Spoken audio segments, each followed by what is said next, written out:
ಧಾರ್ಮಿಕವಾಗಿ ಮತ್ತು ಬೌದ್ಧಿಕವಾಗಿ ಬಡಿದೆಬ್ಬಿಸಿದ್ದಾರೆ. ಯಾವುದು ಈ ನೆಲದಲ್ಲಿ ನಡೆಯಲಾರದೆಂದು ಈ ಹಿರಿಯರೆಲ್ಲ ಶ್ರಮಿಸಿದ್ದರೂ ಇಂದು ಅದೇ ನಡೆಯುತ್ತಿರುವುದು ವಿಚಿತ್ರವೆನಿಸಿದ್ದರೂ ನಾವಿಲ್ಲಿದ್ದೇವೆ ಎಂಬ ಪ್ರಶ್ನೆಯನ್ನು ನಾವೇ ಕೇಳಿಕೊಳ್ಳುವ ಸಂಕೀರ್ಣ ಸಂದಿಗ್ಧ ಸ್ಥಿತಿಯಲ್ಲಿ ನಾವಿದ್ದೇವೆ. ಈ ಸ್ಥಿತಿ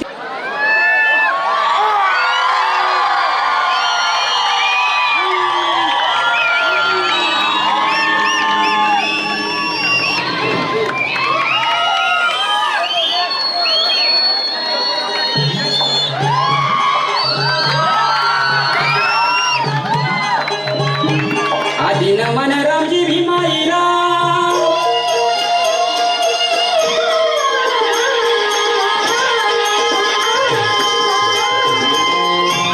आदिन मन रामजी भीमाईला गौतम बुद्धाला कबीर ज्योतिबाला छत्रपती शिवाजी राजाला शाहूजी सयाजी राजाला भारत भूच्या चरणाला या भारत भूच्या चरणाला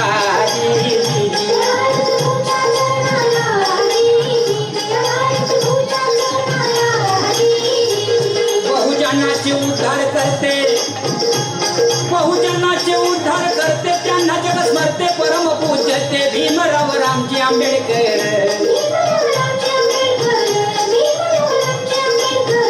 धन्य भीमराव जगी खोर वंदितो त्यांना जुळून कर वंदितो त्यांना जुळून कर अन गातो मी सासवडे शाहीर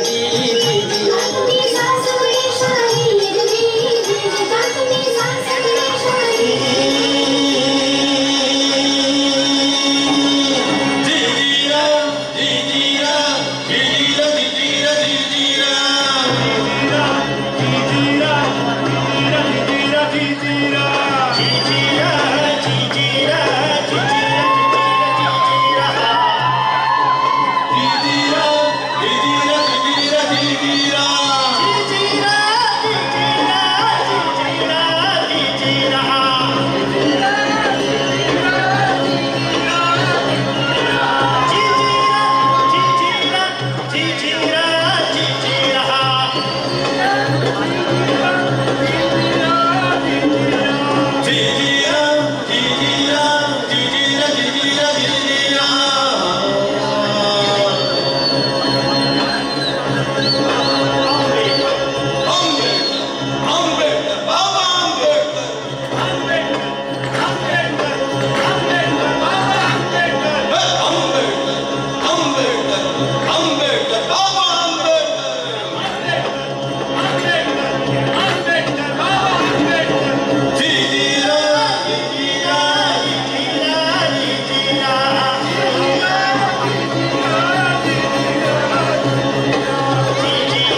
ಅರೆ, ಇದು ಬದಲಾಗಿ ಹೋಗಿದೆಯಲ್ಲ. ನಾನು ನನ್ನ ಹುಟ್ಟುಹಬ್ಬ ಆಚರಣೆಗೆ ವಿರೋಧ ವ್ಯಕ್ತಪಡಿಸಿದ್ದು ಇದೇ ಕಾರಣ. ಈ ಆರಾಧನೆ, ವ್ಯಕ್ತಿ ಪೂಜೆ ಮೌಢ್ಯವನ್ನಷ್ಟೇ ಮಾತ್ರ ಬಿತ್ತಿ ಬೆಳೆಯುವ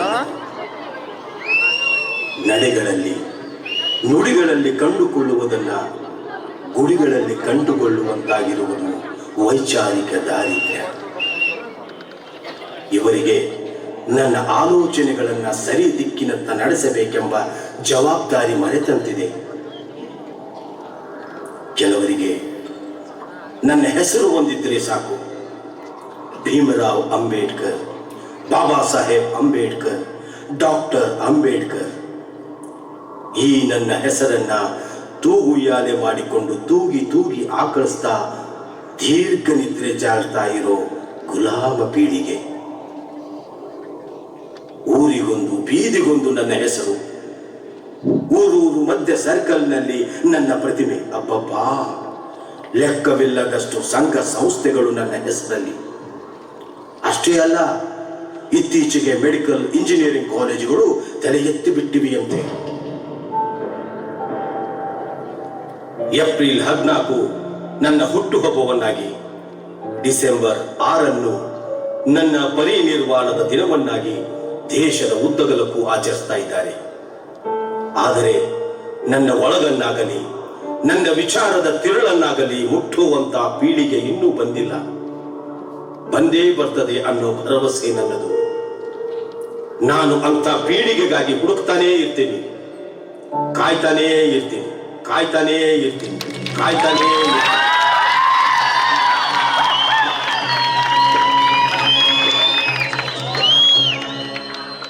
ನಮಸ್ಕಾರ. ನಾನೊಬ್ಬ ನಾಟಕಕಾರ. ಕೇವಲ ಒಬ್ಬ ನಾಟಕಕಾರ ಆಗಿದ್ರೆ ಸಮಸ್ಯೆ ಇರ್ತಾ ಇರ್ಲಿಲ್ವೇನೋ. ಆದ್ರೆ ನಾನೊಬ್ಬ ದಲಿತ ಪ್ರಜ್ಞೆಯ ನಾಟಕಕಾರ. ಅದಕ್ಕೇನೆ 108 ಗೊಂದಲ ತಳಮಳ. ನನಗೊಂದ್ಸಲ ಅನ್ಸುತ್ತೆ, ಈ ದಲಿತ ಅನ್ನೋ ಲೇಬಲ್ ಯಾಕೆ ಬಂತು? ಈ ಲೇಬಲ್ ನಾನು ಆಯ್ಕೆ ಮಾಡ್ಕೊಂಡಿರೋದ ಅಥವಾ ಬಲವಂತವಾಗಿ ಅಂಟಿಸಿದ್ದು ಅಂತ ಒಂದು ಗೊತ್ತಾಗ್ತಾ ಇಲ್ಲ. ನನಗೆ ಗೊತ್ತು, ನಿಮ್ಮ ಒಬ್ಬೊಬ್ಬರ ಎದೆಯೊಳಗೂ ಒಂದಲ್ಲ ಒಂದು ರೀತಿಯ ಅಂಬೇಡ್ಕರ್ ಇದ್ದೇ ಇರ್ತಾರೆ. ಹಾಗೇನೆ ನನ್ನ ಅಂಬೇಡ್ಕರ್ ಬೇರೆನೇ ಅಂಬೇಡ್ಕರ್. ಬೇರೆದೇ ಮಣ್ಣು, ಬೇರೆದೇ ಎರಕ.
ಹರಿಯುವ ನೀರು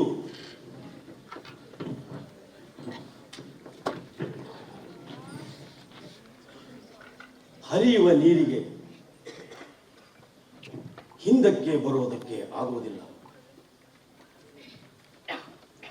ಅಂದ್ರೆ ಹರಿಯುವ ನೀರು ಮೂಲಕ್ಕೆ ಮರಳುವುದಿಲ್ಲ. ಈ ಸತ್ಯ ನೀರಿನೊಳಗಿರುವ ಒಂದು ಜಾತಿಯ ಮೀನಿಗೆ ತಿಳಿದಿರುವುದಿಲ್ಲ. ಹಾಗೆ ತಿಳಿದಿರುವ ಸಂಗತಿಯೇ ಮೂಲಕ್ಕೆ ಮರಳುವಂತೆ ಮಾಡುತ್ತದೆ.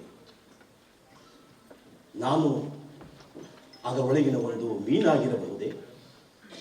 ಗೊತ್ತಿಲ್ಲ. ಎಷ್ಟೋ ವರ್ಷಗಳ ನಂತರ ನಾನಿಲ್ಲಿ ಬಂದು ನಿಂತಿದ್ದೇನೆ. ಮತ್ತೆ ಅದೇ ಆರಂಭ. ಬಿಂದುವಿಗೆ ಹೊಸ ಕನಸು, ಹೊಸ ನೆತ್ತರಿನ ಪೀಳಿಗೆ ಒಂದನ್ನ ಕಾಣುವುದೇ.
Who are Shudras?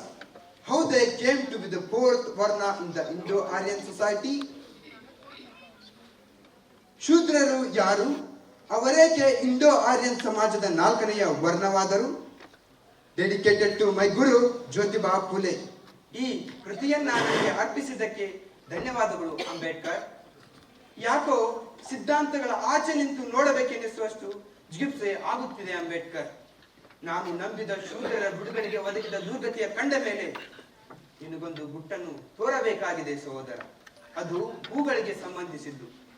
ನಾನೇನು ಹೂಗಳನ್ನು ಬೆಳೆದವನಲ್ಲ, ಕಟ್ಟಿದವನಲ್ಲ, ಮಾರಿದವನಂತೂ ಅಲ್ಲವೇ ಅಲ್ಲ. ಆದರೆ ಅದೇ ಕಸುಬಾಗಿದ್ದ ಕುಲರೊತ್ತಿಯ ಪರಂಪರೆಯ ಪ್ರತೀಕ. ಆ ಹೂಗಳ ಪಿಸುಧ್ವನಿಯಲ್ಲಿ ಹೆಣ್ಣಿನ ಅಂತರಂಗದ ಗುಪ್ತ ಯಾತನೆಯ ಗಂಧ ನನಗೆ ತಿಳಿಯುತ್ತಾ ಹೋಯಿತು. ಹೂಗಳೆಂದರೆ ಹೆಣ್ಣುಗಳು, ಹೆಣ್ಣುಗಳೆಂದರೆ ಹೂಗಳು ಅಂಬೇಡ್ಕರ್. ನಾನು ನಿನ್ನ ಹಾಗೆ ಸಮಾಜದ ಕ್ರೌರ್ಯಗಳ ವಿರುದ್ಧ ನಿರಂತರವಾಗಿ ಹೋರಾಡಿದೆ.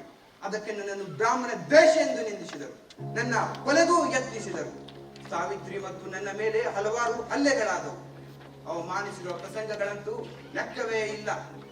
ಏನಾದರೇನು, ಎಷ್ಟೇ ಪ್ರಯತ್ನಿಸಿದರೂ ನಿರೀಕ್ಷಿಸಿದ ಫಲ ದೊರೆಯದೇ ಹೋಯಿತು. ಕೇವಲ ನನ್ನಿಂದ ಆದದ್ದು ಆರಂಭ ಮಾತ್ರ. ನೀನು ಬರುವವರೆಗೂ ನನ್ನ ಹೋರಾಟದ ರಥ ಭೂತೇ ಇತ್ತು. ನೀನು ಬಂದು ನನ್ನನ್ನ ಗುರು ಅಂತ ಒಪ್ಪಿಕೊಂಡೆ. ಆ ರಥವನ್ನು ಇಲ್ಲಿಯವರೆಗೂ ಎಳೆದು ತಂದೆ.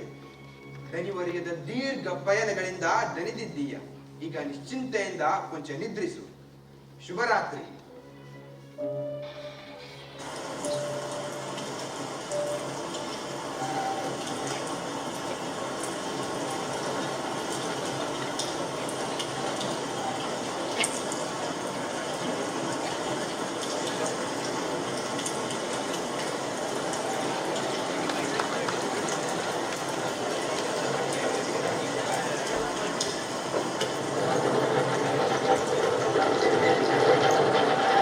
ಬಾಬಾ ಸಾಹೇಬ್, ನೀನು ಏನಿದು? ಬಾಬಾ ಸಾಹೇಬ್, ಮುಳ್ಳುಗಳ ಮೇಲೆ ನಡೆದಿದ್ದು ಸಾಕು, ಹೂಗಳ ಸಂಗಾತಿಯಾಗಿರು. ಇದು ನಾ ಹೇಳ್ತಾ ಇರೋ ಮಾತಂತೂ ಅಲ್ಲ, ಆ ಹೂಗಳ ಎದೆ ಒಳಗೆ ನಡೀತಿರೋ ಪಿಸು ಮಾತು. ಪಿಸು ಮಾತು? ನನ್ನ ಬದುಕಲ್ಲಿ ಪಿಸು ಮಾತಿಗೆ ಇದ್ದದ್ದು ತೀರಾ ಕಡಿಮೆ ಸಮಯ. ಈ ಗ್ರಂಥಗಳ ಅಂತರಂಗದ ಕಗ್ಗಟ್ಟನ್ನ ಬಿಡಿಸೋದ್ರಲ್ಲಿಯೇ ನನ್ನ ಇಡೀ ಬದುಕು ಕಳೆದೋದು. ಪಿಸು ಮಾತು ಅಂತಿದೆ ನನಗೆ ರಮಾ, ನೀ ನೆನಪಾಗ್ತೀಯ. ಕರ್ಪೂರದ ಹಾಗೆ ಒಲಿದು ಕರಗಿ ಹೋಗ್ಬಿಟ್ಟೆ ರಮಾ, ಗಾಳಿಯಲ್ಲಿ ಲೀನವಾಗಿ. ಅರೆ, ಇದೇನಿದು? ನೆನಪಿಗೂ ನಡೆಯೋ ರೂಪ ಬರುತ್ತೆ. ರಮಾ ರಮಾ, ಇದು ನೀನೇ ಹೌದು ತಾನೆ?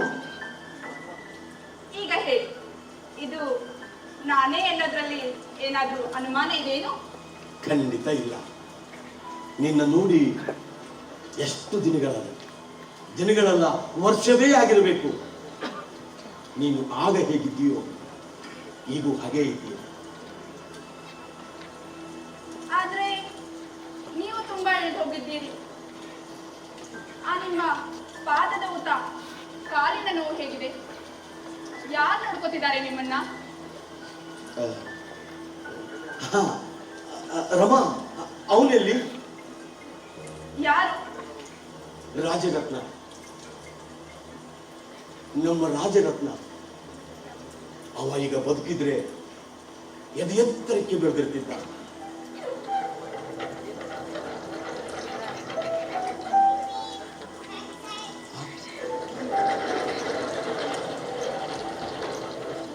ಸಾಹೇಬ್, ಏನಾಯ್ತು? ಏನಿಲ್ಲ.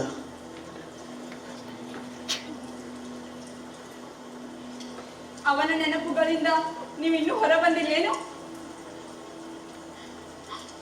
ಅವನು ಕಣ್ಣು ಮುಚ್ಚಿದಾಗ ಅವನನ್ನು ಮಣ್ಣಲ್ಲಿ ಮುಚ್ಚೋದಕ್ಕೂ ಬಿಡದೆ ಎದೆಗಪ್ಪಿ ಎಳೆ ಮಗುವಿನಂತೆ ರಟ್ಟೆ ಹಿಡಿದು ಹತ್ತಿದೆ.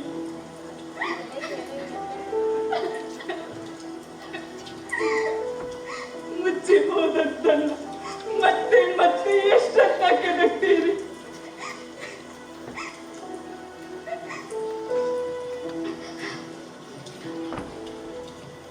ನೋಡಿ ನೋಡಿ, ಎಷ್ಟು ಸೊರಗಿ ಹೋಗಿದ್ದೀರಿ. ಆ ಕೋಟಿನ ಸೈಜ್ ಅಂತೂ ನಿಮಗೆ ಸರಿ ಹೊಂದೋದೇ ಇಲ್ಲ. ಎಷ್ಟು ಸಡಿಲವಾಗಿದೆ. ರಮ, ಆ ಟೇಲರ್ಗೆ ಎಷ್ಟು ಸರ್ತಿ ಜೋರು ಮಾಡಿದ್ದೀನಿ. ನನಗೆ ಸರಿಯಾದ ರೀತಿಯಲ್ಲಿ ಹೊಲಿತಾನೇ ಇಲ್ಲ ಅವನು. ಅದು ಟೇಲರ್ ತಪ್ಪಲ್ಲ. ನಿಮ್ಮ ಆರೋಗ್ಯ ಕ್ಷಣ ಕ್ಷಣಕ್ಕೂ ಕ್ಷೀಣಿಸುತ್ತಾ ಇದೆ. ಸವೆದು ಹೋಗ್ತಾ ಇದ್ದೀರಿ. ಸಾಹೇಬ್, ಹೇಳಿ, ನಿಮಗೆ ನೀವೇ ಯಾಕೆ ಇಷ್ಟು ಘಾಸಿ ಮಾಡ್ಕೋತಾ ಇದ್ದೀರಿ? ಅರೇ ರಮಾ, ಇದೇನಿದು? ಹಸಿರು ಸೀರೆ ಉಟ್ಕೊಂಡ್ ಬಂದಿದ್ಯಲ್ಲ. ರಮಾ, ನಿನಗೆ ಬಿಳಿ ಬಣ್ಣ ಅಂದ್ರೆ ಇಷ್ಟ ಅಲ್ವಾ? ನಿನ್ನ ಅಂತ್ಯಕ್ರಿಯೆ ದಿನ ಸಾಂಪ್ರದಾಯಿಕವಾಗಿ ನಿನಗೆ ಹಸಿರು ಸೀರೆ ಉಡಿಸೋಕೆ ಮುಂದಾಗಿದ್ದರು. ನಾನು ಒಪ್ಪಲಿಲ್ಲ, ಹಠ ಹಿಡಿದೆ. ನಿನಗೆ ಬಿಳಿ ಬಣ್ಣದ ಸೀರೆನೇ ಉಡಿಸ್ಬೇಕು ಅಂತ. ಅರೆ ರಮಾ, ರಮಾ, ರಮಾ, ಎಲ್ಲಿ ಹೋದಿ ರಮಾ? ನಾನೇನು ಕನಸು ಕಾಣ್ತಾ ಇದ್ದೀನ? ರಮಾ, ನೀನು ಆಗ ಹೇಗಿದ್ದೀಯೋ ಈಗೂ ಹಾಗೇ ಇದ್ದೀಯ. ಹಲೋ ಡಾಕ್ಟರ್ ಸಾಹೇಬ್ರೆ, ನಿಮ್ಮನ್ನೇ. ಹಾ ರಮಾ, ನಿಸ್ಸಂಶಯವಾಗಿ ಇದು ಆ ರಾಜರತ್ನದೇ ಧ್ವನಿ. ಅವನು ಇರ್ಬೇಕಾಗಿತ್ತಲ್ವಾ? ಅದಾದ್ರೆ ಮುದ್ದಾದ 4 ಮಕ್ಕಳನ್ನ ಮಣ್ಣಲ್ಲಿ ಮುಚ್ಚಿದ್ವಿ. ಆದರೆ ಹಿರಿಯ ಮಗ ರಾಜರತ್ನ ಅವನೊಬ್ಬನಾದ್ರೂ ಇರ್ಬೇಕಾಗಿತ್ತಲ್ವಾ? ಏನ್ ಮಾಡ್ಲಿ ರಮ, ಏನ್ ಮಾಡ್ಲಿ?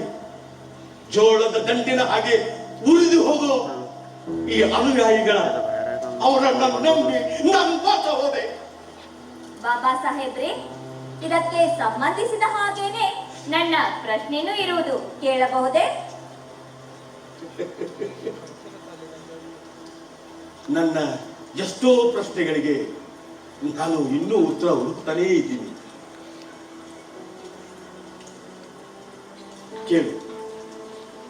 How democratic you are, my friend. Really, I love you. You would have been my proud father. ಆದ್ರೆ ನೀವು ತುಂಬಾನೇ ಗಂಭೀರವಾದ ಪೋಜ್ನವರಪ್ಪ. ನಿಮ್ ಕಂಡ್ರೆ ಸಾಕು ತಂತಾನೆ ಗೌರವ, ಭಯ, ಭಕ್ತಿ ಬರೋ ಹಾಗೆ ಮಾಡ್ಬಿಡ್ತೀರಲ್ಲ.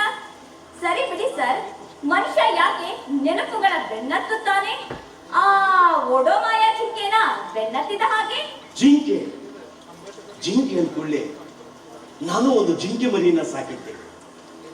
ಅವರ ಕಣ್ಣುಗಳನ್ನ ನೋಡ್ತಾ ಇದ್ರೆ ಸೀತೆ ನೆನಪಾಗ್ತಾ ಇತ್ತು, ಶಕುಂತಲ ನೆನಪಾಗ್ತಾ ಇತ್ತು. ಆ ಶಾಪಗ್ರಸ್ತ ಅಹಲ್ಯೆ ಅವಳು ಕೂಡ ನೆನಪಾಗ್ತಾ ಇತ್ತು. ಅದಾಗೆ ಬಾಬಾ ಸಾಹೇಬ್ರೆ, ನೀವು ಕೂಡ ಒಂದು ಜಿಂಕೆ ಮರಿ ಸಾಕಿದ್ರಲ್ಲ, ಅದೆಲ್ಲೋಯ್ತು? ಯಾರು ನೀನು? ನಿಜ ಹೇಳು, ಏನ್ ನಿನ್ ಹೆಸರು? ನನ್ನನ್ನ ಬೇಕಾದ್ರೆ ರಾಹುಲ್ ಅನ್ಕೊಳ್ಳಿ, ಇಲ್ಲ ಬೆಮಲು ಅಥವಾ ಏಕಲವ್ಯ. ಒಗಟಿನ ಹಾಗೆ ಮಾತನಾಡಬೇಡ. ನಾನು ಜಿಂಕೆ ಮರಿ ಸಾಕಿದ್ದು ನನ್ನ ಕೆಲವು ಆಪ್ತರಿಗೆ ಮಾತ್ರ ತಿಳಿದಿರುತ್ತದೆ. ಅದು ನಿನಗೆ ಹೇಗೆ ತಿಳಿಯಿತು? ಅಷ್ಟು ತಿಳಿಯುವುದಿಲ್ಲವೇ? ನಾನು ಕೂಡ ನಿಮ್ಮ ಆಪ್ತವಲಕ್ಕೆ ಸೇರಿದವನಲ್ಲವೇನು? ನಿಮ್ಮ ಇಂಥ ಎಷ್ಟೋ ಸಂಗತಿಗಳು ನಿಮ್ಮ ಬರಹಗಳ ಸಂಗ್ರಹದಿಂದ ನಮಗೆ ತಿಳಿದು ಬಂದವು. ಬರಹಗಳು? ಹೌದು. ದಾರಿದ್ರ್ಯಕ್ಕಿಂತ ಮೊದಲು ನೀಗಬೇಕಾದದ್ದು ಬೌದ್ಧಿಕ ದಾರಿದ್ರ್ಯವಾಗಿತ್ತು. ನಮ್ಮ ಚರಿತ್ರೆಯನ್ನ ನಾವೇ ಕಟ್ಟಬೇಕಿತ್ತು. ಅದಕ್ಕೆ ಬರುದೆ ಬರುದೆ ಬರುದೆ. ನೀವೇನು ಯುದ್ಧದಲ್ಲಿ ತೊಡಗಿದಂತೆ ಅಧ್ಯಯನದಲ್ಲಿ ತೊಡಗಿ ಬರ್ತಿದ್ದೀರಿ. ಆದರೆ ನೀವು ಬರೆದ ಬರಹಗಳಿಗೆ ಮುಂದೆ ಒದಗಿದ ಗತಿ ಗೊತ್ತೇನು? ಏನಾಯ್ತು? ಏನಾಯ್ತು? ಅಕ್ಷರಗಳನ್ನ ಅಲಕ್ಷ್ಯ ಮಾಡುವಷ್ಟು ಅವಿವೇಕಿಯಾದ್ರೇನು ನಮ್ಮ ಜನ? ಹೌದು, ಆದದ್ದೇ ಅದೇ. ನಂಬರ್ 26 ಅಲಿಪುರ ರಸ್ತೆ, ನ್ಯಾಯದ ಮನೆ, ಇನ್ಸಾಫ್ ದಿಗ್ಗರ್. ನಿಮ್ಮ ದೆಹಲಿಯ ಬಂಗಲೆಯಲ್ಲಿ ನೀವು ಬಿಟ್ಟು ಹೋಗಿದ್ದ ಬರಹಗಳನ್ನ ಇನ್ನೇನು ಗೆದ್ದಲು ಹುಳುಗಳು ತಿಂದು ಮುಗಿಸುವುದರಲ್ಲಿದ್ದವು. ಅಂತೆ ಮಳೆ ನೀರಿಗೂ ಕಣ್ಣೀರು ಬಂತೋ ಏನೋ, ಅಳಿಸದೆ ಬಿಟ್ಟಿದ್ದು ಇಷ್ಟನ್ನೇ. ಆ ಅಷ್ಟೋ ಇಷ್ಟೋ ಅಕ್ಷರಗಳು ಸೇರಿ ದೀಪಗಳಾಗಿ ನಮ್ಮ ಕಣ್ಮುಂದೆ ಬೆಳಗ್ತಾ ಇವೆ. ನಿತ್ಯ ನಮ್ಮ ಕಣ್ಣೋಟನ ತಿರುತ್ತಾ ಇವೆ. ನೀವಿಲ್ಲದೆ ಇರಬೇಕಾದರೆ ಅವೇ ನಮ್ಮ ಜೊತೆಗಾರರು. ಮಿಸೆಸ್ ಸವಿತಾ ಅಂಬೇಡ್ಕರ್ ಉರ್ಫ್ ಶಾರದಾ ಕಬೀರ್. ಮಿಸೆಸ್ ಸವಿತಾ ಅಂಬೇಡ್ಕರ್, ನಂಬರ್ 26 ಅಲಿಪುರ ರಸ್ತೆ, ದೆಹಲಿ. ಇವರಿಗೆ ಕೋರ್ಟ್ ಆದೇಶಿಸುವುದೇನೆಂದರೆ, ಈ ತೀರ್ಪು ಹೊರಬಿದ್ದ ಕೂಡಲೇ ಸದರಿ ಬಂಗಲೆಯನ್ನ ವಾರಸುದಾರರಿಗೆ ಬಿಟ್ಟುಕೊಡುವುದು ಹಾಗೂ ಅಲ್ಲಿರುವ ಸಾಮಾನು ಸರಂಜಾಮಗಳನ್ನು ತೆರವುಗೊಳಿಸುವುದು. ಇಲ್ಲವಾದರೆ ವಾರಸುದಾರರು ನಿಮ್ಮನ್ನು ಅಲ್ಲಿಂದ ಹೊರದಬ್ಬಲು ಹಕ್ಕುಳ್ಳವರಾಗಿರುತ್ತಾರೆ.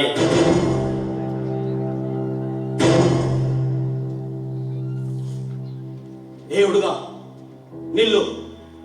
ಎಲ್ಲಿಗೆ ಹೋಗ್ತಾ ಇದ್ಯಾ? ನಿಲ್ಲು, ನಿಲ್ಲು. ಅರೆ ರಮಾ, ರಮಾ, ಏನ್ ನೋಡ್ತಾ ಇದ್ಯಾ? ರಮಾ, ನಾನು ನಿನ್ಗೆ ಸಹಾಯ ಮಾಡ್ಲಾ? ರಮಾ, ನಿನಗೆ ಏನ್ ಬೇಕಾಗಿದೆ?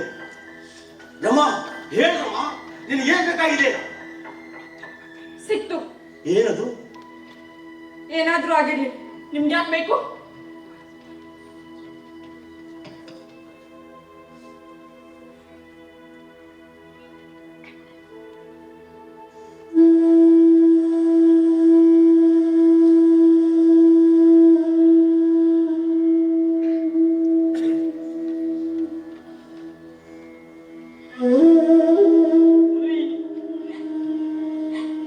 ಕೆಲವು ದಿನಗಳ ಹಿಂದೆ ನಮ್ಮ ಮಗ ಗಂಗಾಧರ ಹುಷಾರು ತಪ್ಪಿದ್ದ. ಅವನಿಗೆ ಚಿಕಿತ್ಸೆ ಕೊಡಿಸಲು ನನ್ನಲ್ಲಿ ಹಣ ಇರಲಿಲ್ಲ. ಅವನು ನಿನ್ನೆ ತೀರಿ ಹೋದ. ಈ ವಿಷಯವನ್ನು ನಿಮಗೆ ತಿಳಿಸಲು ತುಂಬಾ ನೋವಾಗುತ್ತಿದೆ. ಆದರೆ ಅನಿವಾರ್ಯ. ನೀವು ಈ ಕಡೆಗೆ ತಲೆ ಕೆಡಿಸಿಕೊಳ್ಳದೆ ನಿಮ್ಮ ವಿದ್ಯಾಭ್ಯಾಸದ ಕಡೆಗೆ ಗಮನ ಹರಿಸಿ. ಇಲ್ಲಿ ಎಲ್ಲರೂ ನಿರೀಕ್ಷೆಯಲ್ಲಿದ್ದಾರೆ. ಇಂತಿ ನಿಮ್ಮ ರಮಾ.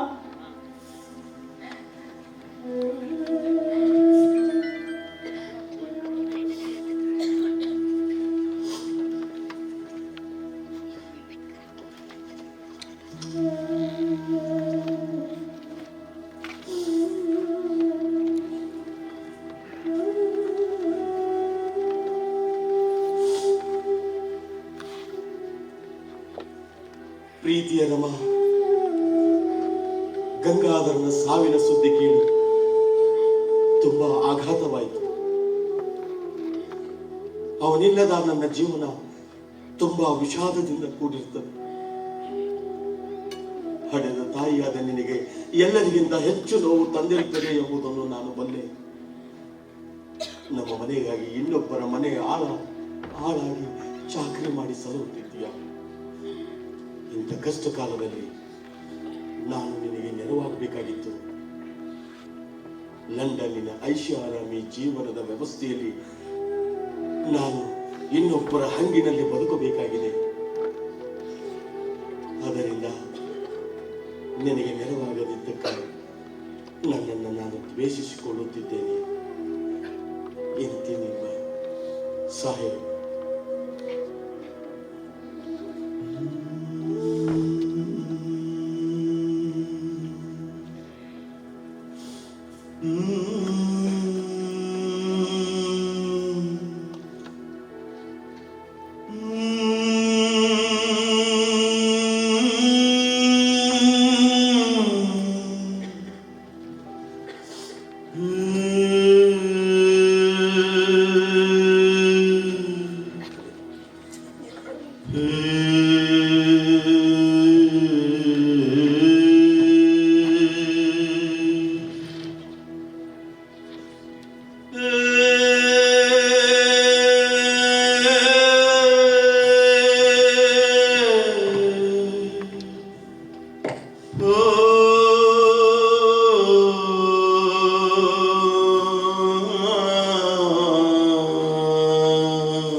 ಬರೋಣಾದಂಥ ನಗರಕ್ಕೆ ಬಂದರು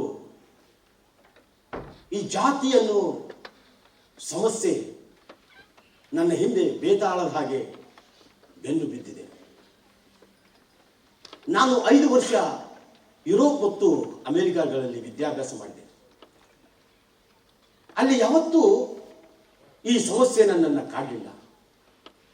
ಅಲ್ಲಿ ಯಾರು ನಿನ್ನ ಜಾತಿ ಯಾವುದು ಅಂತ ಕೇಳಲಿಲ್ಲ.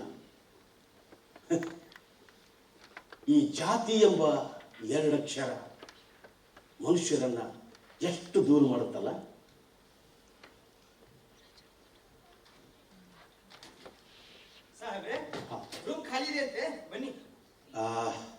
ಇದು ಪಾರ್ಸಿಯವ್ರದ್ದೇ ಜಾಗ ಹೌದು?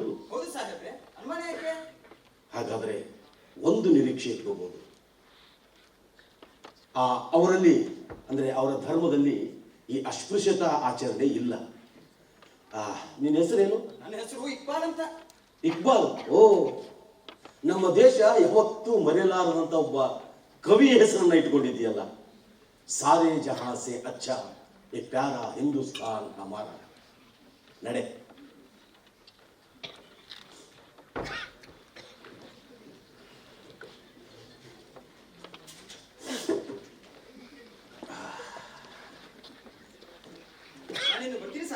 ಆಯ್ತು.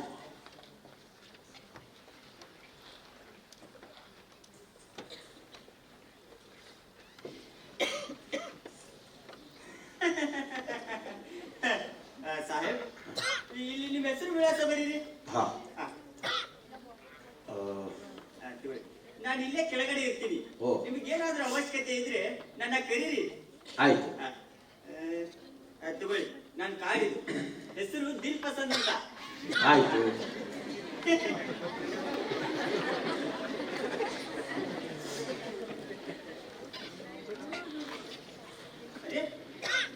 ಇದೇನು ನೀವು ಪಾರ್ಸಿ ಅಲ್ಲ? ನಿಮ್ಮ ಮೈ ಮೇಲೆ ಸದರ ಮತ್ತು ಕತ್ತಿ ಇಲ್ಲ. ನಿಜ ಹೇಳಿ, ಯಾರು ನೀವು? ನಾನೊಬ್ಬ ಹಿಂದೂ ಅನ್ಕೊಳ್ಳಿ. ನೀವು ಇಲ್ಲಿಂದ ಹೋಗ್ಬೇಕಾಗುತ್ತೆ. ಯಾಕೆ? ಇದು ಪಾರ್ಸಿಗಳಿಗೆ ಮಾತ್ರ ಮೀಸಲಾಗಿರೋ ವಸತಿಗೃಹ. ನಾನು ಹೋಗ್ತೀನಿ. ಇದು ಪಾರ್ಸಿ ವಸತಿಗೃಹ. ಆದರೆ ನಾನು ಇರೋದ್ರಿಂದ ನನಗೆ ಯಾವುದೇ ಅಭ್ಯಂತರವಿಲ್ಲ. ಅದೇ ಹೇಗಾಗುತ್ತೆ? ನಾನು ಇಲ್ಲಿ ಬಂದು ಯಾರು ನೋಡ್ಕೋತಾರೋ ಅವ್ರ ಹೆಸರಿನೆಲ್ಲ ಈ ರಿಜಿಸ್ಟರ್ನಲ್ಲಿ ಬರ್ಸಿಡ್ಬೇಕಾಗತ್ತೆ. ನನಗೆ ನಿನ್ನ ಇಕ್ಕಟ್ಟು ಅರ್ಥ ಆಗುತ್ತೆ. ನಾನು ನನ್ನ ಹೆಸರನ್ನ ಬರೆಯದೆ ಒಬ್ಬ ಪಾರ್ಸಿ ಹೆಸರನ್ನ ಬರೆದ್ರೆ ಇದರಿಂದ ನಿನಗೆ ತೊಂದರೆಗಿಂತ ಲಾಭನೇ ಜಾಸ್ತಿ. ಗಾಡಿಗೆ ಬರುತ್ತಲ್ಲ. ಸರಿ ಊಟ ವಸತಿಗೆ ದಿನಕ್ಕೆ 1,500 ರೂಪಾಯಿ ಕೊಡ್ಬೇಕಾಗತ್ತೆ. ಆಯ್ತು. ಹೆಸರು ಅದು ಹುಷಾರು, ಪಾರ್ಸಿಯದ ಹೆಸರಾಗಿರ್ಬೇಕು. ಯೋಚನೆ ಮಾಡಬೇಡ, ನನ್ನ ಒಬ್ಬ ಆತ್ಮೀಯ ಪಾರ್ಸಿ ಗೆಳೆಯ ಇದ್ದಾನೆ, ಅವನ ಹೆಸರನ್ನೇ ಬರೀತೇನೆ.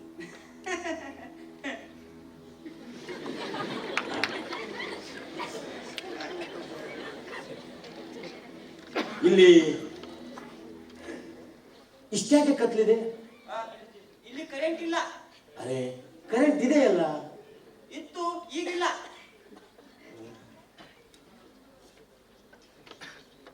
ಹಲೋ ಮಿಸ್ಟರ್, ನನಗೆ ಓದ್ಕೊಳ್ಳಿಕ್ಕೆ ಒಂದು ದೀಪ ಸಿಗುತ್ತಾ? ಬಂದೇ ಇರಿ.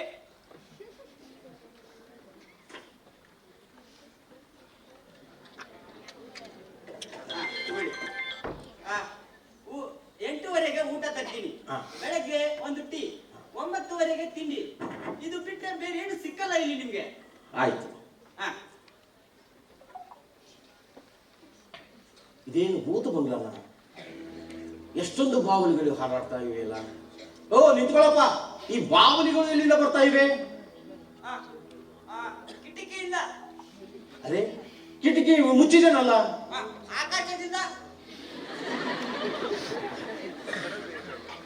ಎಷ್ಟ್ ಧೈರ್ಯ ನೋಡ್ರ ಅವನ್ಗೆ, ಪಾರ್ಸಿ ಹೆಸರು ಇಟ್ಕೊಂಡಾನಂತೆ. ಅದು ಮಾರಾಗಿ ಒಬ್ಬ ಪವಿತ್ರ ಜಾಗನ ಒಯ್ದು ಮಾತು ಬಿಟ್ರಲ್ಲ. ಇವತ್ತು ಅವನು ಹೊರಗಡೆ ಹಾಕದೆ ಬಿಡೋದಿಲ್ಲ ನಾವು. ಏ ಇನ್ನು ಕೂಡ ಇವತ್ತು ಹೊರಗಡೆ ಬಿಡೋದಿಲ್ಲ ನಾವು.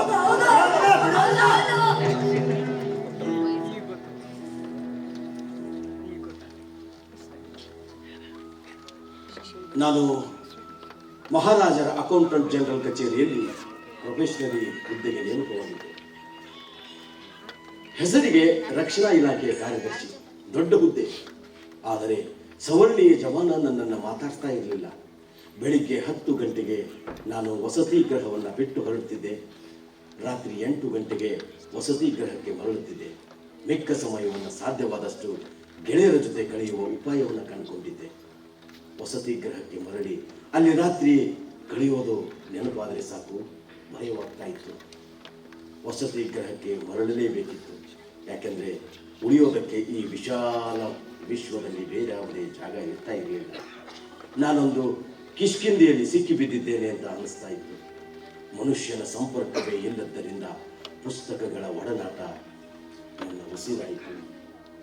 ಓದುವುದರಲ್ಲಿ ತಲ್ಲೀನನಾಗಿ ನನ್ನ ಒಂಟಿತನವನ್ನು ಮರೆತೆ.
ಏನಣ್ಣ? ನಿನಗೇನು ಹೇಳೋರು ಕೇಳೋರು ಯಾರು ಇಲ್ಲ ಅನ್ಕೊಂಡಿದ್ದೇನು? ಸಿಕ್ಕಿದ ಕೆಲಸ ಎಲ್ಲ ಬಿಟ್ಟು ಬರ್ತಾ ಇದ್ರೆ ಬದಲಾಗ್ಬಿಡ್ತದ. ಬರೋಡ ಮಹಾರಾಜರ ಹತ್ರ ರಕ್ಷಣಾ ಕಾರ್ಯದರ್ಶಿ ಕೆಲಸ ಯಾರಾದ್ರೂ ಬಿಟ್ಟು ಬರ್ತಾರ? ಹುಚ್ಚ ಅಣ್ಣ, ಸ್ವಾಭಿಮಾನಕ್ಕಿಂತ ಯಾವುದೂ ದೊಡ್ಡದಿಲ್ಲ, ಪ್ರಾಣ ಕೂಡ. ನಾವು ಎಷ್ಟು ದಿನ ಬದುಕ್ತೀವಿ ಅನ್ನೋದು ಮುಖ್ಯ ಅಲ್ಲ, ನಾವು ಹೇಗೆ ಬದುಕ್ತೀವಿ ಅನ್ನೋದು ಮುಖ್ಯ.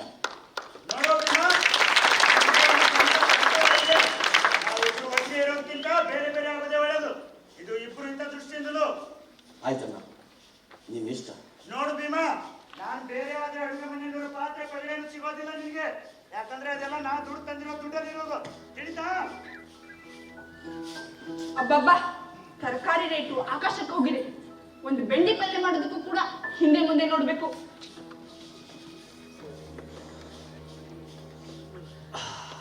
ರಮಾ, ಅರೆ ಅರೆ ಸರ್, ಯಾವಾಗ ಬಂದ್ರಿ? ಬಹಳ ಸುಸ್ತಾಗ್ತಾ ಇದೆ, ನಾನು ಸ್ವಲ್ಪ ಅಡ್ಡಾಗ್ತೀನಿ.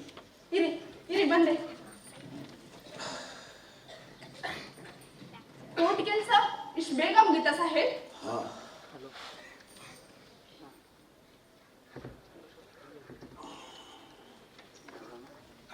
ಸಾಹೇಬ್, ಏನಾಯ್ತು?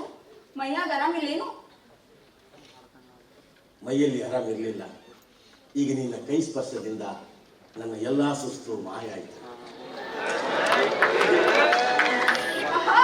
ಸಾಹೇಬ್, ಇವತ್ತು ಸ್ಟೇಟ್ ಅಂಗಡಿಯಲ್ಲಿ ನಿಮ್ಮೊಂದು ಕೋಟ್ ನೋಡಿ ಬಂದೆ. ನೀಲಿ ಬಂದದ್ದು ನಿಮಗ್ ತುಂಬಾ ಚೆನ್ನಾಗಿ ಹೋಗ್ತಾ ಇತ್ತು ನೋಡ್ರಿ. ನನ್ನ ಹತ್ರ ಅಷ್ಟು ಹಣ ಇರಲಿಲ್ಲ, ಬಿಟ್ಟು ಬಂದೆ. ನೀವು ಒಂದೇ ಕೋಟ್ನಲ್ಲಿ ಇರೋದನ್ನ ನೋಡಿದ್ರೆ ನನ್ನ ಕರಳು ಚುರ್ರ ಅನ್ನುತ್ತೇರಿ. ರಮಾ, ಕೋಟ್ ಬೇಡ, ಒಂದು ಅಂಗಿ ಆದರೆ ಸಾಕು. ಯಾಕಂದ್ರೆ ಎಂಥ ಶೆಕೆಯಲ್ಲೂ ಈ ಕೋಟ್ ತೆಗೆದು ಕೈಯಲ್ಲಿ ಹಿಡ್ಕೊಳ್ಳಿಕ್ಕೆ ಆಗೋದಿಲ್ಲ. ಯಾಕೆ ಗೊತ್ತಾ? ಯಾಕಂದ್ರೆ ನಾನು ಈ ಕೋಟ್ ತೆಗೆದ್ರೆ ನನ್ನ ಅಂಗಿಯಲ್ಲಿರುವ ತೂತುಗಳೆಲ್ಲರಿಗೂ ಕಾಣಿಸುತ್ತೆ. ಅಳಬೇಡ ರಮಾ, ಅಳಬೇಡ. ನಾನು ವಿದೇಶದಲ್ಲಿದ್ದಾಗ ನೀನು ಸಂಸಾರ ನಡೆಸೋದಕ್ಕೋಸ್ಕರ ನಿನ್ನ ಬಂಗಾರವನ್ನು ಅಡಿಬಿಟ್ಟು ಅದನ್ನು ಇನ್ನೂ ಬಿಡಿಸ್ಲಿಕ್ಕೆ ಆಗ್ತಾ ಇಲ್ಲ. ಅದರ ಮುಂದೆ ಈ ಅಂಗಿ ತೂತು ಯಾವ ಲೆಕ್ಕ? ಅಮ್ಮ, ನಮಗೂ ಬದುಕಿನೊಳಗ ಒಳ್ಳೆ ದಿನ ಬಂದೇ ಬರ್ತದೆ. ಒಂದು ಹೊತ್ತು ಊಟಕ್ಕಿಲ್ಲದೆ ಹೋದ್ರೂ ಪರವಾಗಿಲ್ಲ, ಹೇಗೋ ಬದುಕೋಣ. ಆದ್ರೆ ನನ್ನದೊಂದು ಆಸೆ. ಏನದು? ನೆರವೇರಿಸಿ ಕೊಡ್ತೀರಾ? ಹೇಳ್ಬಾರ್ದ? ನನ್ನ ಒಂದೇ ಒಂದು ಸಾರಿ ಪಂಡರಾಪುರಕ್ಕೆ ಕರ್ಕೊಂಡು ಹೋಗ್ತೀರಾ? ರಮಾ, ನಿನಗೆ ನಾನು ಎಷ್ಟು ಸರ್ತಿ ಹೇಳಿಲ್ಲ ಆ ಪಂಡರಾಪುರ ದಲಿತ ಗುಲಾಮಗಿರಿಯ ಪ್ರತೀಕ ಅಂತ? ನನ್ನ ಎಷ್ಟೋ ಬಂಧುಗಳು ಭಜನೆ ಮಾಡಿಕೊಂಡು ಪಂಡರಾಪುರಕ್ಕೆ ಹೋಗುವಾಗ ನಾನೇ ತಡೆದಿದ್ದೇನೆ.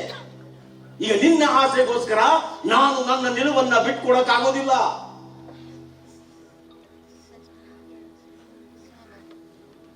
ರಮಾ, ನಮ್ಮದೇ ಶ್ರಮದಿಂದ ನಮ್ಮದೇ ಸಮಾನತೆ ಇರುವ ಒಂದು ಪಂಡರಾಪುರವನ್ನು ಕಟ್ಟೋಣ.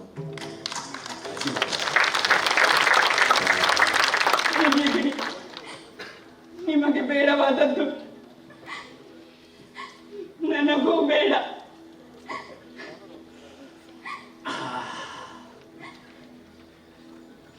ರಮಾ, ನನಗೆ ಸ್ಟೇಡಿಯಂ ಕಾಲೇಜಲ್ಲಿ ಪಾರ್ಟ್ ಟೈಮ್ ಲೆಕ್ಚರ್ ಅಂತ ಕೆಲಸ ಸಿಕ್ಕಿದೆ.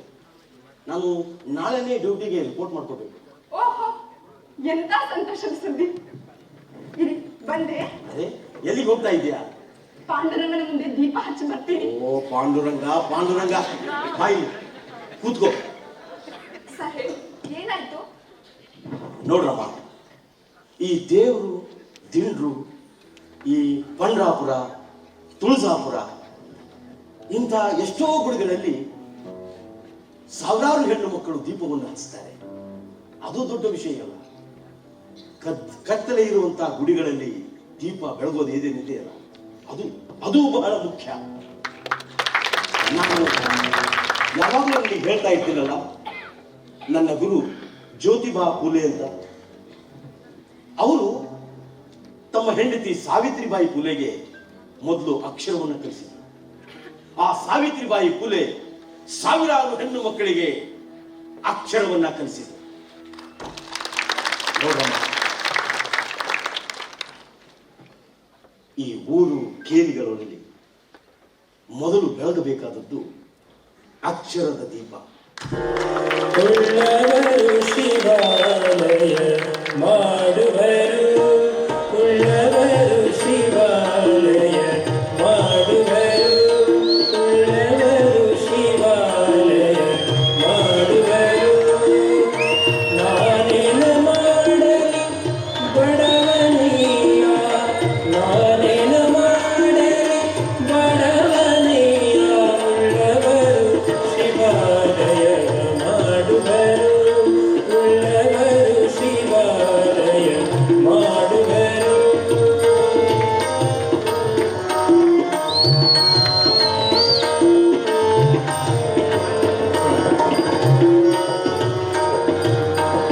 ಎನ್ನ ಕಾಲೆ ಕಂಬವಯ್ಯ ಎನ್ನ ಕಾಲೆ ಕಂಬವಯ್ಯ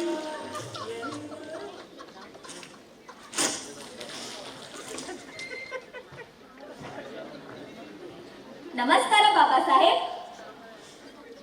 ಏಕೆ ಮೌನವಾಗಿದ್ದೀರಿ? ಏನಾಯ್ತು ಬಾಬಾ ಸಾಹೇಬ್? ಈ ರತ್ತು ಒಬ್ಬ. ಒಟ್ಟು ಬೇಡ ಅದನ್ನ. ಬಾಬಾ ಸಾಹೇಬ್ ಏನಾಯ್ತು? ಹೆಣ್ಣು ಮಕ್ಕಳ ಅಸ್ತಿತ್ವದ ಘನತೆ ಎತ್ತಿ ಹಿಡಿಬೇಕು ಅನ್ನೋ ಹಿಂದೂ ಕೋಡ್ ಬಿಲ್ ಸಂಸತ್ತಿನಲ್ಲಿ ಅಂಗೀಕಾರವಾಗದೆ ಸೋಲನ್ನೊಪ್ಪಿತು. ಅನುಯಾಯಿಗಳು ಪರಸ್ಪರ ಕತ್ತಿ ಹಿಡಿದು ಜಗಳಕ್ಕೆ ನಿಂತರು. ಹೇ ಮುಟ್ಟಾಡ್ರ, ಏನ್ ಮಾಡ್ತಾ ಇದ್ದೀರಾ ನೀವು? ಇವರಿಗೆ ನನ್ನ ಆಲೋಚನೆಗಳು ಬೇಕಾಗಿರಲಿಲ್ಲ. ಇವರಿಗೆ ಬೇಕಾಗಿರೋದು ಪ್ರಾತಿನಿಧ್ಯದ ಹಕ್ಕು. ಛ,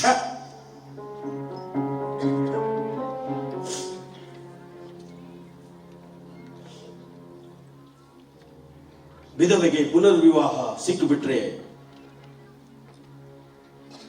ಇವರ ಶಾಸ್ತ್ರಕ್ಕೆ ಬೆಂಕಿ ಬಿದ್ದು ಬಿಡ್ತದೆ. ಹೆಣ್ಣಿಗೆ ಆಸ್ತಿ ಹಕ್ಕು ಇರಬಾರದು. ಇಂಥ ಸಾಮಾನ್ಯ ಜ್ಞಾನ, ಇಂಥ ಸಾಮಾನ್ಯ ಜ್ಞಾನ ಅರಿಯದ ಈ ನಮ್ಮ ದೇಶ ಅತ್ಯಂತ ನತದೃಷ್ಟ ದೇಶ. ಛ,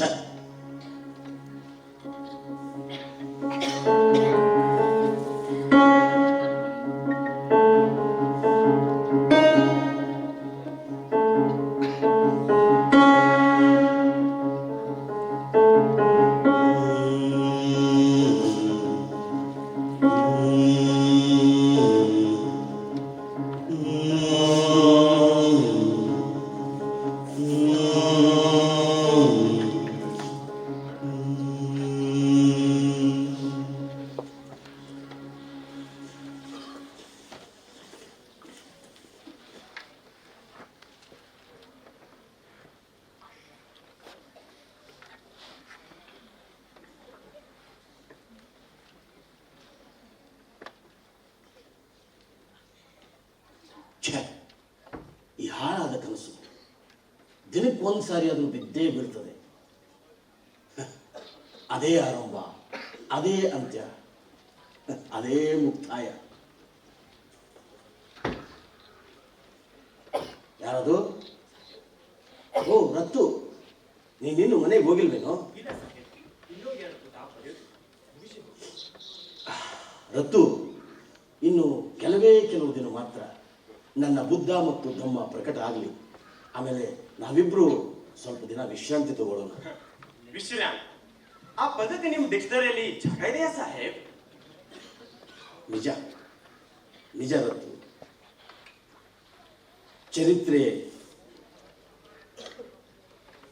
ಚರಿತ್ರೆಯಲ್ಲಿ ಮೊದಲು ನಾವು ಎಚ್ಚರದಿಂದಿರಬೇಕು. ಇತ್ತಗೋ, ಇದನ್ನ ಟೈಪ್ ಮಾಡು. ಈಗ ಬೇಡ, ನಾಳೆ ಮಾಡು. ಇಲ್ಲ ಸಾಹೇಬ್, ಮುಗಿಸೇ ಹೋಗ್ತೀನಿ. ನೀವಿನ್ನು ಮನೆಗೆ. ಹೆಚ್ಚು ನಿದ್ದೆಗೆಟ್ರೆ ನಿಮ್ಮ ಆರೋಗ್ಯ ಏರ್ಪೇರಾಗ್ಬೋದು. ಆರೋಗ್ಯ ಅದು ದೈಹಿಕ ಮಾತ್ರ. ನೀನೇನು ಹೋಗು. ರತ್ತು, ನಾನೀಗ ನೆಹರುವಿಂದ ಏನಾದ್ರು ಪತ್ರ ಬಂದಿದ್ದೆ? ಹಾ ಸಾಹೇಬ್, ಬಂದಿತ್ತು. ನಿಮ್ ಗಮನಕ್ಕೆ ಬರ್ಲಿ ಅಂತ ಇಲ್ಲಿ ಇಟ್ಟಿದ್ದೆ. ಓಹೋ, 2 ದಿನಕ್ಕೆ ಉತ್ತರ ಕಳಿಸ್ಬಿಟ್ಟಿದ್ದಾರಲ್ಲ, ಪರವಾಗಿಲ್ಲ.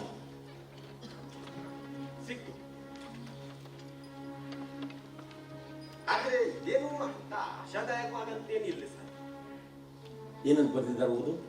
ಬುದ್ಧ ಜಯಂತಿಯ ಸುವರ್ಣ ಮಹೋತ್ಸವಕ್ಕೆ ಮೀಸಲಾಗಿದ್ದ ಹಣ ಎಲ್ಲ ಖರ್ಚಾಗಿ ಹೋಗಿದೆ. ಆದ್ದರಿಂದ ನಿಮ್ಮ ಬುದ್ಧ ಮತ್ತು ಧಮ್ಮ ಕೃತಿಯನ್ನು ಪ್ರಕಟಿಸುವುದಕ್ಕೆ ಸಾಧ್ಯವಾಗ್ತಾ ಇಲ್ಲ.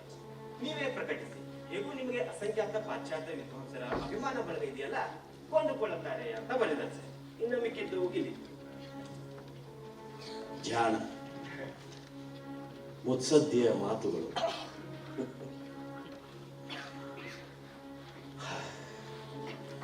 ದಶಕಗಳ ದೀರ್ಘ ಪರಿಶ್ರಮ. ನಾನು ಬದುಕಿರುವಾಗಲೇ ಈ ಕೃತಿ ಪ್ರಕಟ ಆಗೋದನ್ನ ನೋಡ್ತೀನೋ ಇಲ್ವೋ? ಸಾಹೇಬ್, ಖಂಡಿತ ಪ್ರಕಟ ಆಗುತ್ತೆ. ಟಾಟಾ ಟ್ರಸ್ಟ್ ಅವರಿಂದ 8,000 ರೂಪಾಯಿ ನೆರವು ಬಂದಿದೆ. ಇನ್ನುಳಿದ ಖರ್ಚುಗಳು ಪೀಪಲ್ಸ್ ಎಜುಕೇಶನ್ ಸೊಸೈಟಿ ಅವರು ಭರಿಸ್ತೀನಿ ಅಂತ ಭರವಸೆ ಕೊಟ್ಟಿದ್ದಾರೆ. ಹೇಳ್ಕೊಳ್ಳೋದಾದ್ರೆ ದೇಶದ ಮೊಟ್ಟ ಮೊದಲ ಕಾನೂನು ಸಚಿವ ಒಂದು ಕೃತಿನ ಪ್ರಕಟಣೆ ಮಾಡೋಕೆ ಇಷ್ಟೊಂದು ಕಷ್ಟ. ಛೆ.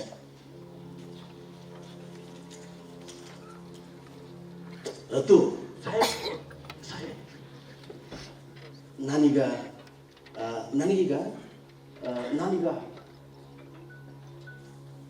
ಯಾಕೋ ಅವ್ರು ಸ್ವಲ್ಪ ನೀರು ಕೊಡು.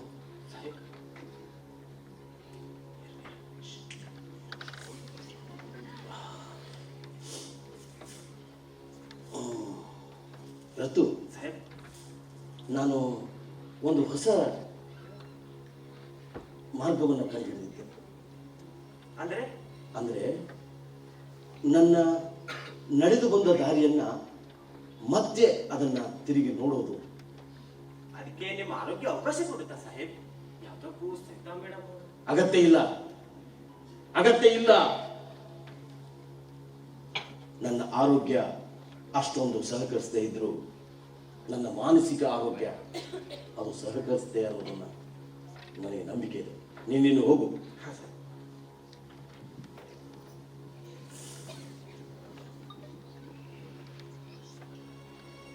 ರತ್ತು, ಸಾಹೇಬ್ ಬೇಗ ಬಾ. ನನ್ನ ಬೂಟ್ ಎಲ್ಲಿ? ತಂದೆ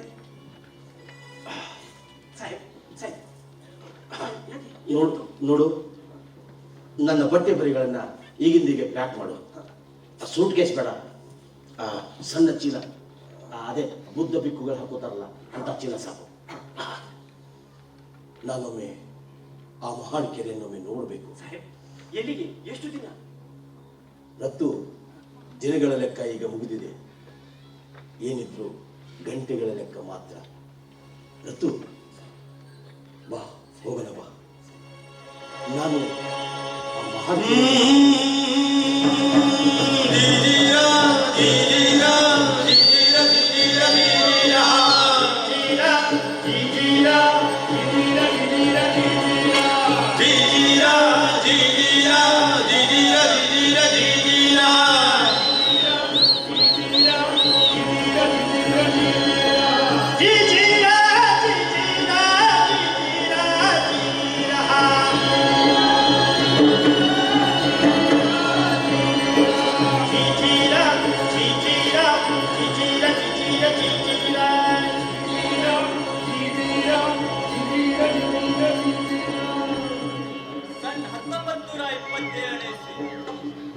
ಮಹಾಟಳ್ಳಿಯ ಪುಷ್ಯರ ಮಹಾಸಭೆ ವೀರೇಶ್ವರ ದೇವಸ್ಥಾನದ ಮುಂದೆ ಸಾವಿರಾರು ಜನ ತುಂಬಿ ತುಳುಕ್ತಾ ಇದ್ರು.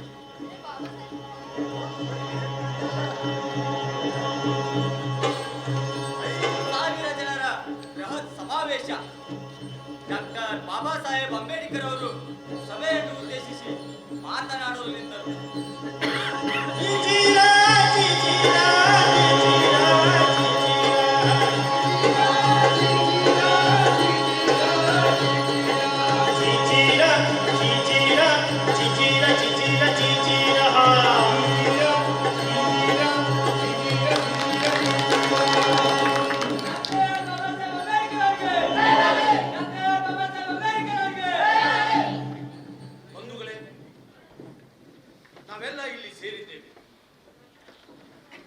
ನಾವೆಲ್ಲ ಇಲ್ಲಿ ಸಾವಿರಾರು ಸಂಖ್ಯೆಯಲ್ಲಿ ಸೇರಿರುವ ಉದ್ದೇಶ ನಮ್ಮನ್ನ ಕೀಳು ಅಂತ ಅನ್ಕೊಳ್ಳೋರಿಗೆ ನಾವು ಕೀಳು ಅಲ್ಲ ಅಂತ ಕೂಗಿ ಕೂಗಿ ಹೇಳೋದಕ್ಕೆ.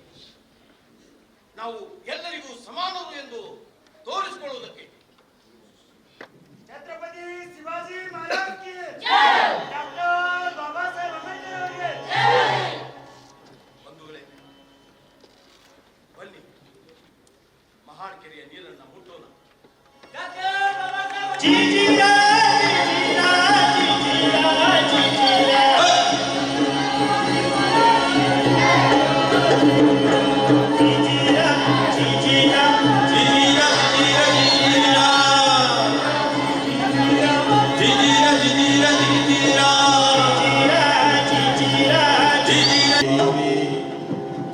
ಜಲೇಸ್ಮಿನ್ ಸನ್ನಿಧಿಂ ಕುರು. ಶುದ್ಧೀಕರಣ, ಯಾವುದ್ರ ಶುದ್ಧೀಕರಣ? ಯಾರಿಂದ ಶುದ್ಧೀಕರಣ? ಯಾಕಾಗಿ ಶುದ್ಧೀಕರಣ? ಶ್ರೇಷ್ಠತೆ ಅಹಮಿಕೆಯು ಸೃಷ್ಟಿಸುವ ವಿಲಕ್ಷಣ ರೋಗ. ಸೃಷ್ಟೀಕರಣ, ಶುದ್ಧೀಕರಣ ಬಯಸುವ ಮನಸ್ಸು ಬಯಸ್ತಾ ಬಯಸ್ತಾ ಹೆಚ್ಚು ಕೊಳಕಾಗ್ತಾ ಹೋಗ್ತದೆ. ಶುದ್ಧೀಕರಣಕ್ಕೆ ದನದ ಗಂಜಲದ ಬದಲು ಮನುಷ್ಯ ರಕ್ತನೇ ಬೇಡುತ್ತೆ. ಎಂದೆಂದಿಗೂ ವಾಸಿಯಾಗದ ರೋಗ.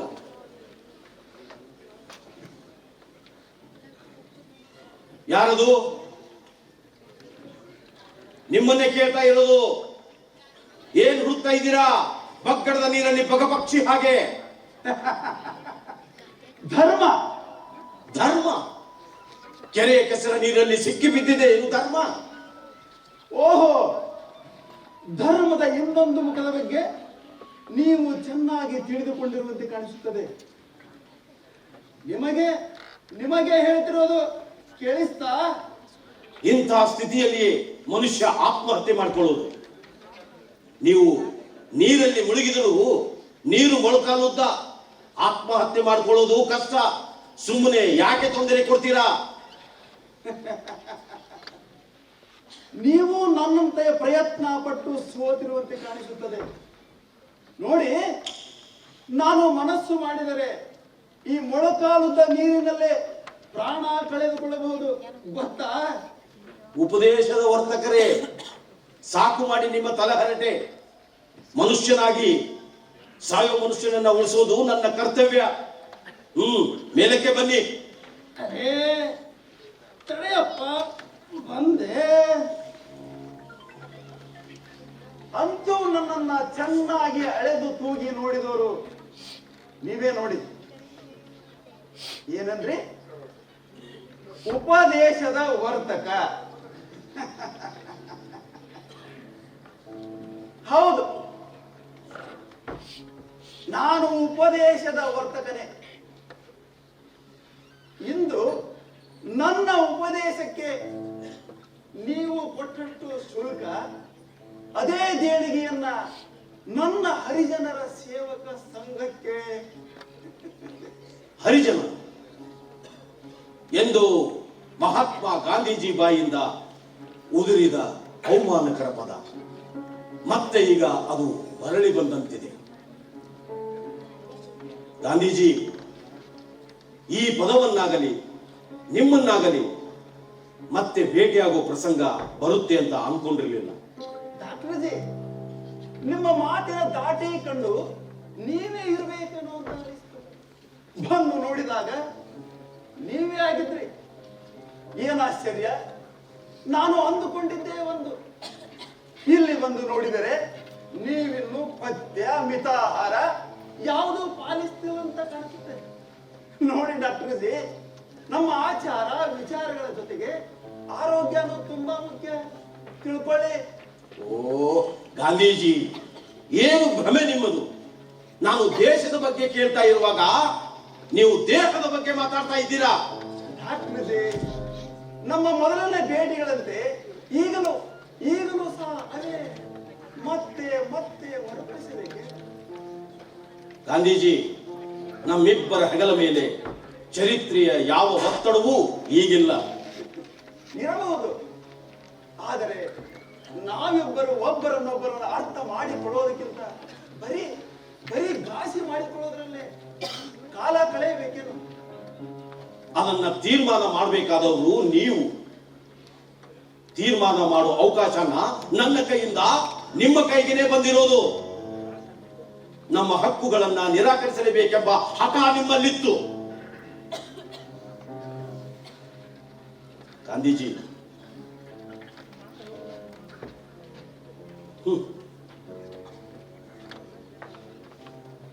ಅದಕ್ಕಾಗಿ ಈ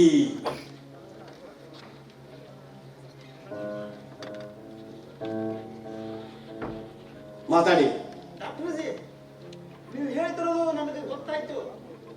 ನನ್ನ ಮುಷ್ಟಿಯಲ್ಲಿದ್ದನ್ನ ನೀವು ಯಾಕೆ ಕಿತ್ಕೊಂಡ್ರಿ ಅಂದ್ರೆ ಅನ್ನೋ ರೀತಿ ಇತ್ತು ನಿಮ್ದು. ನೋಡಿ, ನಿಮ್ಮ ಮುಷ್ಟಿಯಲ್ಲಿ ಹಿಂದೂ ಧರ್ಮದ ಜುಟ್ಟಿತ್ತು, ದೇಶದ ಭವಿಷ್ಯದ ಗುಟ್ಟಿತ್ತು. ಇವೆರಡರ ಅಳಿವು ಉಳಿವುಗಳು ನನ್ನ ಪ್ರಾಣನೇ ಆಗಿದ್ದವು. ಆದ್ದರಿಂದಲೇ ನಿಮ್ಮ ಪ್ರತ್ಯೇಕ ಮತದಾನದ ಹಕ್ಕಿಗೆ ಅಡ್ಡಗೋಡಿಯಾಗಿ ನಿಂತೆ. ಅದಕ್ಕಾಗಿ ಈ ತೇಪೆ ಮಾರ್ಗವನ್ನು ಹಿಡಿದಿರಿ. ಗಾಂಧೀಜಿ, ತೇಪೆಗಳು ಕನಸಿನಲ್ಲಿ ಸುಂದರವಾಗಿ ಕಾಣುತ್ತೆ, ಆದರೆ ವಾಸ್ತವದಲ್ಲಿ ಕುರುಪ, ಹೆಳುವುತನದ ಮುಂದುವರಿಕೆ. ನನ್ನದು ತೇಪೆಯ ಮಾರ್ಗವಾಗಿರಲಿಲ್ಲ, ಬಂಧುತ್ವದ ಬೆಸುಗೆಯಾಗಿತ್ತು. ಗಾಂಧೀಜಿ, ಬಂಧುತ್ವದ ಬೆಸುಗೆಯಿಂದ ನಿಮ್ಮ ಬಿಂದಿಗೆಯನ್ನು ತತ್ಕಾಲದಲ್ಲಿ ತಳತಳ ಹೊಳೆದದ್ದು ನಿಜ. ಆದರೆ ಆ ಕಲಾಯಿಗೆ ಬಳಸಿದ ಅಸ್ಪೃಶ್ಯರ ಹಕ್ಕುಗಳ ಅಂಟು ಕರಗಿ ಹೋದವು. ಮುಂದೆ ಉಳಿದದ್ದು ಅದೇ ಸೋರುವ ಬಿಂದಿಗೆ. ನಮ್ಮ ಹಕ್ಕುಗಳಂತೆ ನಿಮ್ಮ ಶ್ರಮವೂ ವ್ಯರ್ಥ. ಡಾಕ್ಟರ್ಜಿ, ನೀವು ನನ್ನನ್ನು ವಿರೋಧಿಸುವುದಕ್ಕೆ ಮುಖ್ಯವಾದ ಕಾರಣ ಅಸ್ಪೃಶ್ಯರ ರಾಜಕೀಯ ಹಕ್ಕುಗಳು, ಮುಖ್ಯವಾಗಿ ಕಮ್ನಲ್ ಅವರನ್ನ ನಾನು ವಿರೋಧಿಸುವುದು ತಾನೆ? ಖಂಡಿತವಾಗಿಯೂ ನಮಗಿದ್ದ ಅದೊಂದೇ ಸುವರ್ಣ ಅವಕಾಶ, ಅದು ಕೈ ತಪ್ಪಿತು. ನನ್ನ ಉದ್ದೇಶ ಇದ್ದದ್ದು ಅಸ್ಪೃಶ್ಯರ ಕಣ್ಣಿನಿಂದ ಈ ನೆಲವನ್ನ ಕಾಣಿಸುವುದು. ಅದು ನಿಮಗೆ ಕಾಣದೇ ಹೋದದ್ದು. ಕಂಡದ್ದನ್ನ ನಿಮ್ಮ ಚೌಕಟ್ಟಿಗೆ ಹೊಂದಿಸಿಕೊಂಡು ಉಳಿದದ್ದನ್ನ ಸಾರಾಸಗಟವಾಗಿ ನಿರಾಕರಿಸಿದ್ದು. ನನಗೆ ಇನ್ನೂ ಸೋಜಿಗ. ಡಾಕ್ಟರ್ಜಿ, ನನ್ನ ಪ್ರಾಮಾಣಿಕತೆಯಲ್ಲಿ, ನೈತಿಕತೆಯಲ್ಲಿ ನಿಮಗೆ ಅನುಮಾನವಿದೆ? ಖಂಡಿತ ಇರಲಿಲ್ಲ. ಒಬ್ಬರ ನೈತಿಕತೆಯಲ್ಲಿ, ಪ್ರಾಮಾಣಿಕತೆಯಲ್ಲಿ ಆಗುವ ಪವಾಡದಲ್ಲಿ ನನಗೆ ನಂಬಿಕೆ ಇರಲಿಲ್ಲ, ಈಗಲೂ ಇಲ್ಲ. ನನ್ನದು ಒಂದೇ ದೇಹದ ಕನಸಾಗಿತ್ತು, ಈಗಲೂ ಕೂಡ. ಗಾಂಧೀಜಿ, ಭಿನ್ನ ದೇಹದ ಬೆಸುಗೆಯಿಂದ ಒಂದೇ ದೇಹದ ಕನಸು ಸಾಕಾರಗೊಳ್ಳುವುದು ಸಾಧ್ಯವಿಲ್ಲದ ಮಾತು. ಅದು ಕೃತಕ, ಕುರುಪ, ಅವಹೇಳತನದ ಮುಂದುವರಿಕೆ.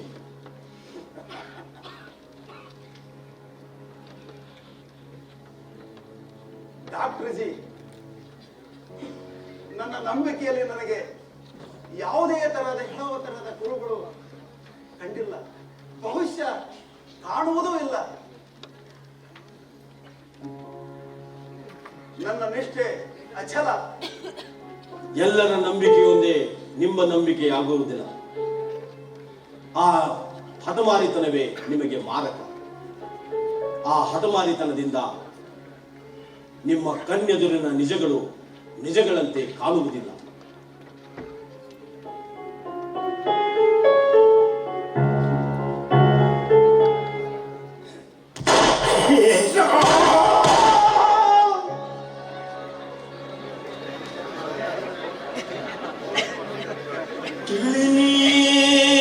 ತಿಳಿನೀಲದಲ್ಲಿ ತಾಲೀನವಾಗಿ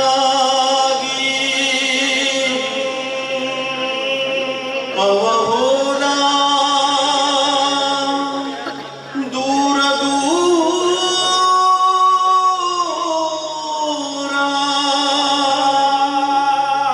ಬೆಳಗಿತ್ತು ಇಲ್ಲಿ ಅವ ಬಿಟ್ಟ ಬೆಳಕು ಇನ್ನೊಮ್ಮೆ ಬೇಗ ಬಾರ ತಿಳಿನೀಲದಲ್ಲಿ ತಾಲೀನವಾಗಿ ಅವ ಹೋದ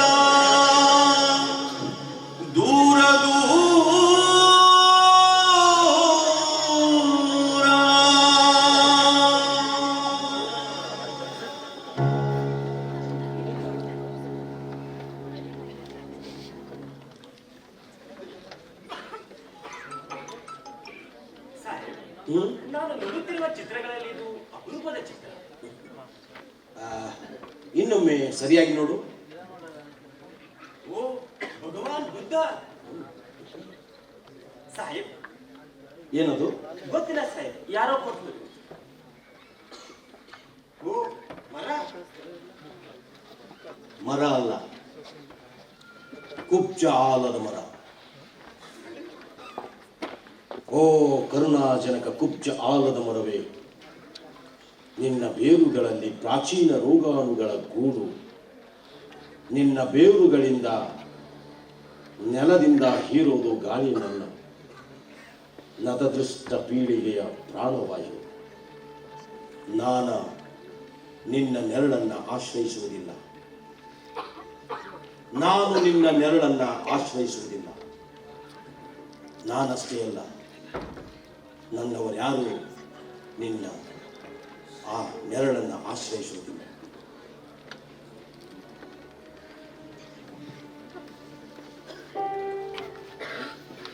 ಬುದ್ಧಂ ತರಣಂ ಗಚ್ಛಾಮಿ.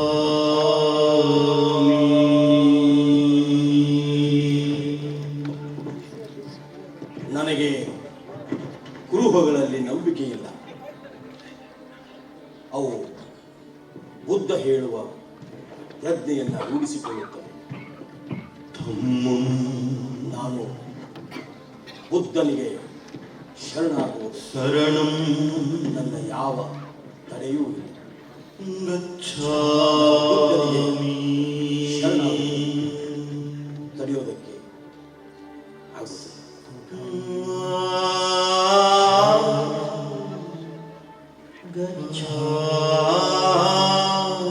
ಬುದ್ಧಂ ನಮಾಮಿ,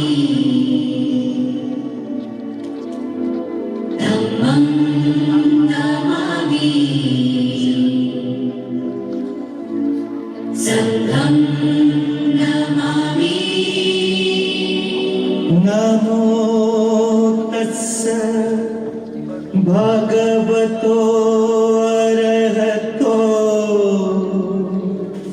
ಸಮಾ ಸಮುದಾಸ.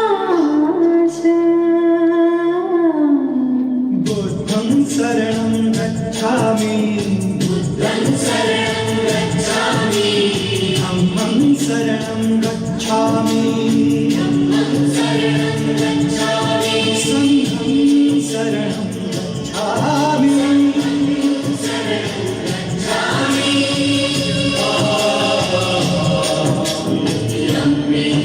ಬುದ್ಧಂ ಶರಣಂ ಗಚ್ಛಾಮಿ, ಧಮ್ಮಂ ಶರಣಂ ಗಚ್ಛಾಮಿ, ಸಂಘಂ ಶರಣಂ ಗಚ್ಛಾಮಿ.